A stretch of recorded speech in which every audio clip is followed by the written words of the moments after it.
ಸರ್ಕಾರ ಮೆಕ್ಕೆಜೋಳ ಬೆಂಬಲ ಬೆಲೆಯ ಖರೀದಿ ಕೇಂದ್ರವನ್ನು ಸ್ಥಾಪನೆ ಮಾಡಬೇಕೆಂದು ರೈತರು ಸಾಕಷ್ಟು ಹೋರಾಟ ಮಾಡಿದರು.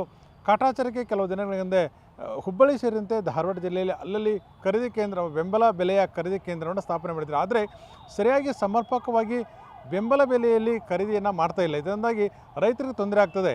ಖರೀದಿ ಕೇಂದ್ರ ಆರಂಭವಾಗೋಕ್ಕೆ ಮುನ್ನ ರೈತರ ಹೆಸರನ್ನು ನೋಂದಣಿ ಮಾಡಬೇಕಾಗ್ತದೆ. ಯಾರು ಮೆಕ್ಕೆಜೋಳ ಬೆಳೆದಿದ್ದಾರೆ ಆ ಮೆಕ್ಕೆಜೋಳ ಬೆಳೆದ ರೈತರ ವಿವರವನ್ನು ಅವರ ಆಧಾರ್ ಕಾರ್ಡ್ ಮತ್ತು ಬ್ಯಾಂಕ್ ದಾಖಲೆಗಳು ಸೇರಿದಂತೆ ಅಗತ್ಯ ದಾಖಲೆಗಳನ್ನು ತೆಗೆದುಕೊಂಡು RTC ತೆಗೆದುಕೊಂಡು ನೋಂದಣಿ ಮಾಡಬೇಕಾಗ್ತದೆ. ಆ ನೋಂದಣಿ ಪ್ರಕ್ರಿಯೆ ಸರಿಯಾಗಿ ಆರಂಭವಾಗಿಲ್ಲ. ಇನ್ನು ಕೆಲವು ಕಡೆ ಕಾಟಾಚಾರಕ್ಕೆ ಈ ಒಂದು ಬೆಂಬಲ ಬೆಲೆಯನ್ನು ತೆಗೆದಿದ್ದಾರೆ. ಇದರಿಂದಾಗಿ ರೈತರು ಬೆಳೆದಂಥ ಏನು ಮೆಕ್ಕೆಜೋಳವನ್ನು ಸರಿಯಾಗಿ ಸಮರ್ಪಕವಾಗಿ ಖರೀದಿ ಮಾಡಲಾಗ್ತಿಲ್ಲ.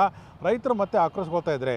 ಹೋರಾಟವನ್ನು ಮಾಡಿ ಇಷ್ಟೊಂದು ಸರ್ಕಾರದ ಗಮನಕ್ಕೆ ತಂದರೂ ಸಹ ಈ ರೀತಿಯಾದಂಥ ಮೆಕ್ಕೆಜೋಳವನ್ನು ಖರೀದಿ ಮಾಡಲಿಕ್ಕೆ ಸರ್ಕಾರ ಮುಂದಾಗ್ತಿಲ್ಲ. ಆದ್ದರಿಂದ ಮುಂದಿನ ದಿನಗಳಲ್ಲಿ ಸಾಕಷ್ಟು ರೀತಿಯ ಸಮಸ್ಯೆಯನ್ನು ರೈತರು ಎದುರಿಸಬೇಕಾಗ್ತದೆ. ಅಧಿವೇಶನ ಇರುವುದರಿಂದ ಕಾಟಾಚಾರಕ್ಕಾಗಿ ಅಲ್ಲಲ್ಲಿ ಖರೀದಿ ಕೇಂದ್ರ ಆರಂಭಿಸಿದ್ದಾರೆ. ಆದರೆ ಅದು ಸಹ ಖರೀದಿ ಕೇಂದ್ರಗಳು ಸರಿಯಾಗಿ ಆಗ್ತಿಲ್ಲ. ಆದ್ದರಿಂದ ಸರ್ಕಾರ ಕೂಡಲೇ ಎಚ್ಚೆತ್ತುಕೊಂಡು ಈ ಮೆಕ್ಕೆಜೋಳದ ಬೆಂಬಲ ಬೆಲೆಯ ಖರೀದಿ ಕೇಂದ್ರಗಳನ್ನ ಆರಂಭ ಮಾಡದಿದ್ದರೆ ಉಗ್ರವಾದ ಹೋರಾಟದ ಹಾದಿಯನ್ನು ಹಿಡಿಬೇಕಾಗುತ್ತದೆ. ಮತ್ತು ಗೊಂಜಾಳ ಖರೀದಿ ಕೇಂದ್ರ ಪ್ರಾರಂಭ ಮಾಡಬೇಕು ಮತ್ತು ರೇಟನ್ನು ನಿಗದಿಪಡಿಸಬೇಕಂಥೇಳಿ ನಾವು ಸಾಕಷ್ಟು ಹೋರಾಟಗಳ ಮಾಡಿದ ಮೇಲೆ ರಾಜ್ಯ ಸರ್ಕಾರ ಮತ್ತು ಮುಖ್ಯಮಂತ್ರಿ ಎಕರೆಗೆ ಒಂದು ಕ್ವಿಂಟಲ್ಗೆ 2400 ರೂಪಾಯಿ ಕೊಡ್ತೇವೆ, ಖರೀದಿ ಮಾಡ್ತೇವೆ ಅಂತ ಹೇಳಿದರು. ನಾವು ಟಿ ವ್ಯಾಗ ಪೇಪರ್ದಾಗ ನೋಡಿ ಕಂಡಾಪಟ್ಟಿ ಖುಷಿ ಅದೇವಿ, ಇನ್ನೇನು ನಮ್ಮನ್ನು ಹಿಡಿದ ಮಗ ಯಾರಪ್ಪ ಅಂತ. ಆದ್ರೆ 15-20 ದಿವಸ ಆಯ್ತು, ಇವತ್ತಿನ ಮಟನ ಒಂದು ಬೊಕ್ಸಿಗೆ ಗೊಂಜಾಳ ಖರೀದಿ ಮಾಡೋಲ್ರು.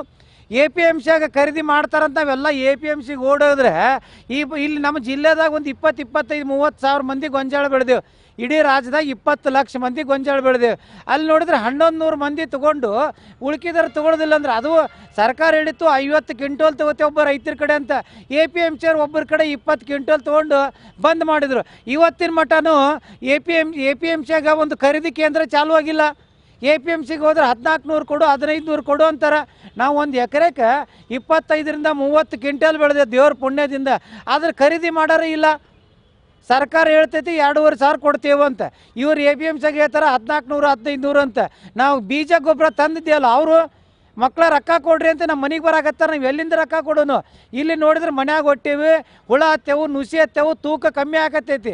ಇನ್ನೇನು ವಿಷ ಕುಡ್ದು ದೂರ್ಲು ಹಾಕೋಬೇಕಾ?